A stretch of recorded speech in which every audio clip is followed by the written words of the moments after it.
Here at Laracast, we've already learned about a tool called Pusher, which facilitates the process of sending messages from your server to your client and vice versa. However, if we wanted to, we could also whip this up on our own using something like socket.io, and that's what we're going to figure out in this series. We'll figure out what it is, how we can use it, how we can hook it up with Laravel, and then how we can use Laravel's broadcasting features to fire an event and automatically have it responded to on our client. So throughout this series, we will leverage Laravel, Redis, and socket.io.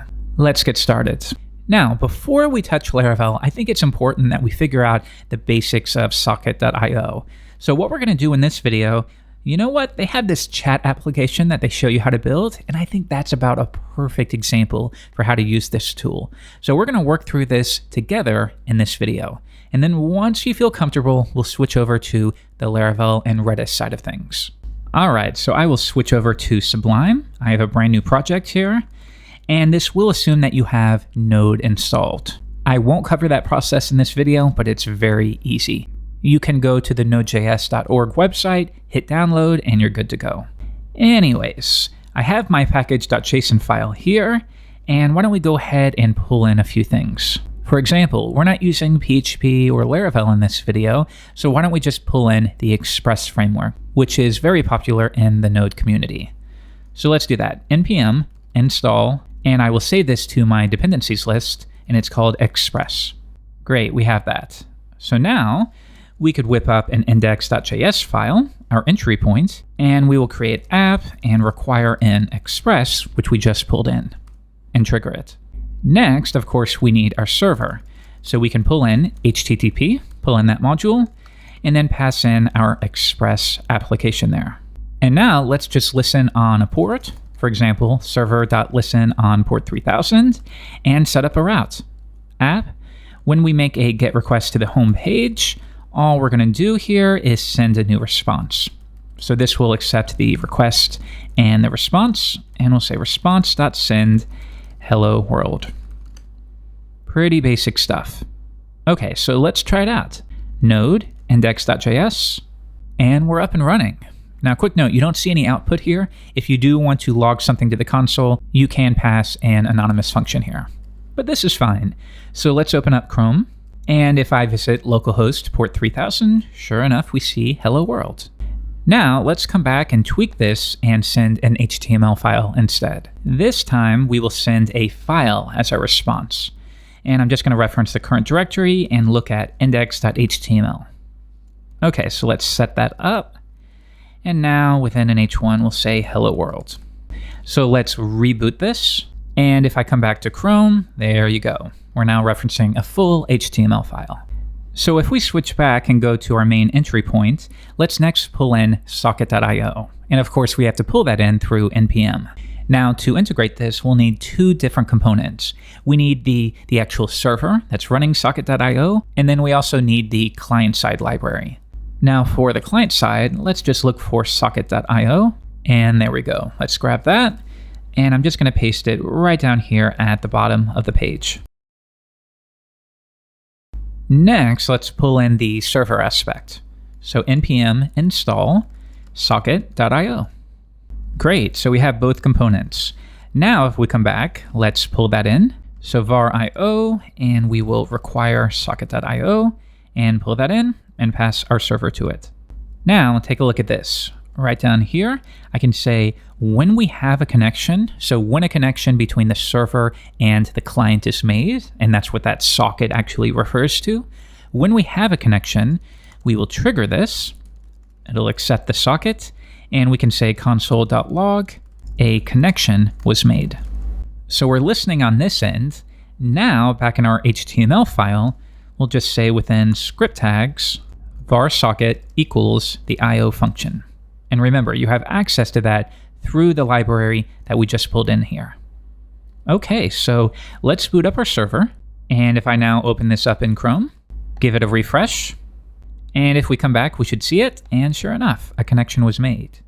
Now, if we were to open this in a new tab, now a second connection should have been made, and we can see it represented here. So now let's move on to figuring out how we can actually emit events. So for example, if we're using this idea of a chat application, when the user fills in a text box and they hit send, we need to make an announcement of sorts.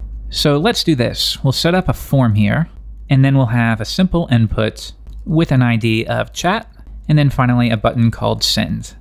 Now what we want to do here is say when the user types something in here and clicks the send button, then we want to emit an event. Now we could do this with vanilla JavaScript, we could pull in jQuery, or because we cover Vue.js here a lot, why don't we pull that one in? But don't worry if you're not familiar with it, you really don't need to know anything about it. So back to CDN.js, let's look for Vue, and copy that, and once again come back to Sublime, and paste it in here.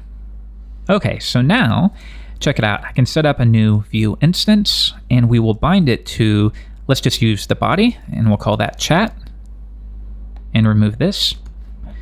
And we'll say the element to bind to is called chat. And now I can say up here, when the user submits this form, I want to trigger a send method. So we have that.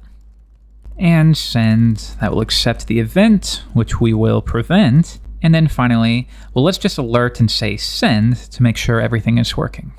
So does this make sense? We aren't using socket.io just yet beyond creating the connection. But then we pulled in the excellent Vue library just for some structure, and we created a new instance and bound it to basically the entire body. And then we said when the user submits this form, I want to trigger a method called send. And within here, we just send an alert and prevent the default action. So if I come back to Chrome and we fill this out, send, sure enough, we get an alert. So now we just need to emit an event. And the way this will work is we will emit an event to the server, and then the server will broadcast that message to everyone who is currently connected. So check it out. We have our socket variable. We can just say socket emit. Think of that as fire. Just fire this event called chat or message or chat.message, whatever convention you want, and we will send through whatever they typed in. So why don't we bind this value to message, and then we'll set up our data here and initialize that to an empty string. Okay, so now if I want to grab the value of that input, I just have to reference our message variable here. Because real quick, there's two-way binding with Vue, so whatever you type here is bound in our data object, and vice versa. All right, so we fill something in, we hit that button, and we emit this key, chat.message, to our server. But now we're not yet listening for that. We're listening for a new connection, but that's it. Let's revise this and listen for that identifier. Socket.on chat.message. This will accept the message. And now, for the time being, all we will do is log a new message to the console. Like so. So let's give this a try. We boot up our server. We visit Chrome. We type in a message here, hit send, and we should have sent that to the server, so to speak, and we should then have logged it to the console. Pretty cool, right? So now we have a two-way conversation between our client side and the server side, and it just didn't require that much work at all. So now let's take it a step further. Rather than logging this to the console, we will accept this message from a random user using our chat app, and we will emit it to everyone currently chatting. io.emit our chat.message key, and once again, pass through the message variable. So now, if we listen to that on the client, for example, within the ready method, think of this as jQuery.ready. Well, we could say, I want to listen for when we have a new chat message that will accept the message that we sent from the server. And all I want to do is basically update a unordered list that contains our chat. For example, right up here, maybe we will have an unordered list called messages. And then within a list item, we'll say using Vue, I want to repeat through all of my messages and refer to each one as message, and then just echo out that message. All right, so let's come down, initialize this to an empty array. And now when we have a new message, we will just push to the array. This.messages.push our message. So check this out. Let's restart, go back to Chrome, type in a message, and notice we instantly see it. How are you? Now, a quick side note, when we type something in, we should probably empty out the text box. That's pretty easy, especially if we're using Vue. When we hit the send method, let's finally say this message equals an empty string. Okay, so now a new message, and we clear it out. But now take note of how really cool this is. If I open up a new tab and I put these side by side, and let's restart here, notice as I type, it instantly updates in both areas. Pretty awesome, right? Very cool stuff. And really, if you think about it, it just didn't require that many lines of code at all. So let's do a quick review of what happened here. We have our index.js page where we set up a new server and listen on port 3000. We also pulled in socket.io. Okay, next we set up a route for the home page where we just load this index.html file. However, we also set up our IO instance here, and we listened for when we had a new connection. Remember, when this connection event is fired, that means there has been a hook or a connection between the server version of socket.io and the client library, which we initialized here. So once we have that connection, we know we can start listening and firing events. Now in this case, we listened for if the client sends us a chat.message event. And when that happens, we'll accept the message, and all we do is we broadcast that out to all of our various connections. So to all of the listeners or all of the people using the chat application. Now, back in our HTML file, all of our listeners have this event binding set up. So they're listening for that, and when they receive a new chat.message event, they update this messages array, and because we have two-way binding with Vue.js, well, this will instantly repopulate. So your key things to pay attention to here is socket.on to listen for an event being fired from your server, and notice how that is the same right here. We can use the same API in both locations, because on both sides, you're listening. On the server, you want to listen for something, and on the client, you want to listen for something. And the same is true when it comes to firing an event, or as they say, socket.emit. In this case, we're just emitting it to everybody who possibly has a connection. So emit that. And then on the server, once again, we can listen for it, and we can emit ourselves.